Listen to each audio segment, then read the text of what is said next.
Well, the show must go on, y'all. It's your boy Rico from RicoScores bringing y'all a quick Redskins report. Just wanted to talk about this upcoming free agency chaos and how the coronavirus has affected it. All of this confusion and everything. I'm just here to clear everything up in a quick video. Let's get it.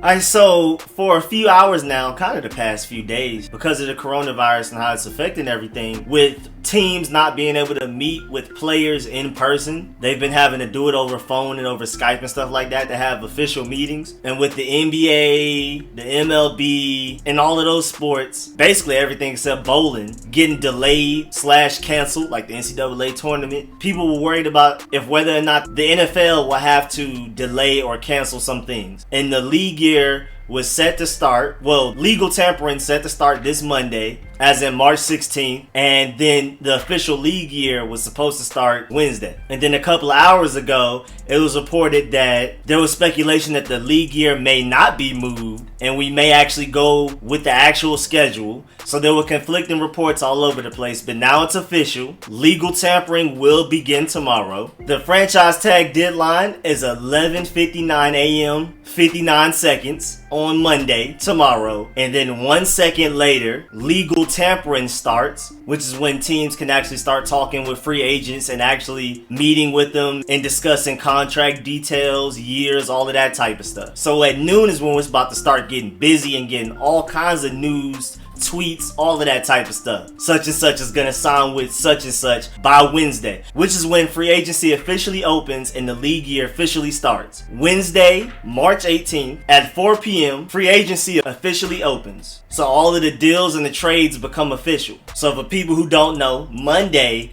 is when they actually start talking to people, and that's when you start seeing such and such will sign with the team for such and such money for such and such years. But even then, until Wednesday, it's not actually official and written down in the books and calculated for against the salary cap for the team and all of that type of stuff. At Wednesday, 4 p.m. is when things are officially signed, official, counted towards the team, and all of that type of stuff. It's in writing, signed, sealed, delivered. That player is on that team for that long, that much money, all of that type of stuff. And it's crazy because NFL executives are the ones that actually wanted to push this back to a later date so that teams can have more time and more chances to actually meet with players, at least if not in person, but over the phone. But the NFLPA would not provide consent to move the league year. The NFLPA said, no one is traveling anyway. It's not football activity, it's deals. Everyone is working remotely. Let's do our business remotely,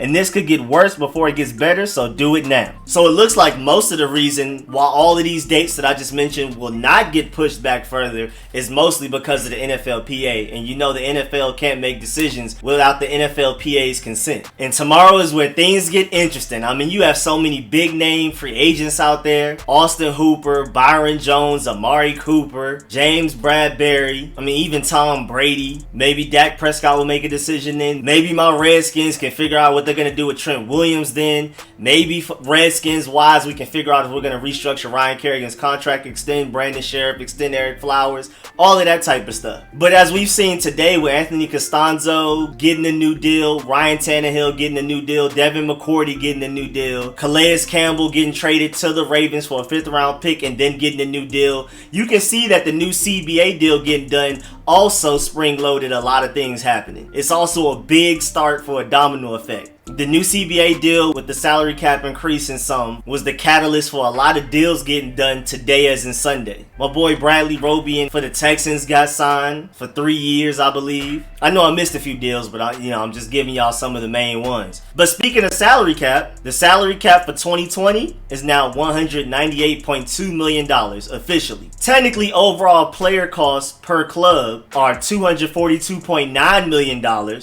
But the salary cap is only 198.2 for the real contracts. The rest is benefits and performance-based pay. That's where the rest of that, a little bit over $40 million goes to. But like I said, the salary cap is $198.2 million, which actually isn't that big of a jump. Reportedly, the new CBA deal and everything that's going on with that, within 3 years, there's supposed to be a huge jump and possibly $100 million over the course of those 3-4 years or whatever. But actually, this jump from 2019 to 2020 is the smallest annual increase in like 5 years. In 2016, the salary cap was $155.27 million. Then it went up almost $12 million to $167 million in 2017. Then it went up $10.2 million when it went up to $177.2 million in 2018. And then it went up $11 million when it went up to $188.2 in 2019. And now it only went up $10 million, which is the smallest jump in 5 years. So I don't know exactly what's going on with that. That's very interesting to keep an eye on. But reportedly in 3 to 5 years,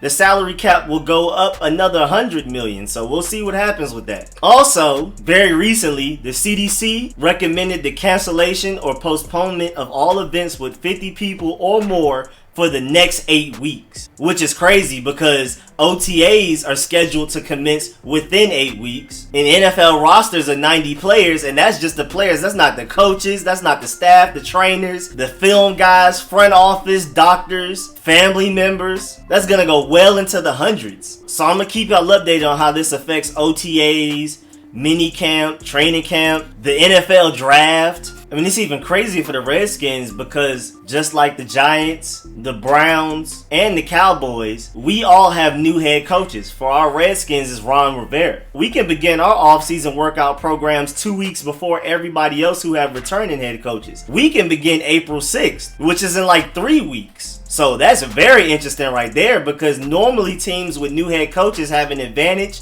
of about 2 weeks to start their off-season workout programs earlier than the rest of the teams in the NFL. But now with this going on with the coronavirus, we may be very delayed with everything. But then maybe they'll delay everything subsequently in order. So say if new head coaches are allowed to begin off-season workout programs in, say, for example, May 15th, then I'm assuming everybody else will start May 29th rather than everybody just wait until May 15th or whatever. Just for an example, hypothetical situation.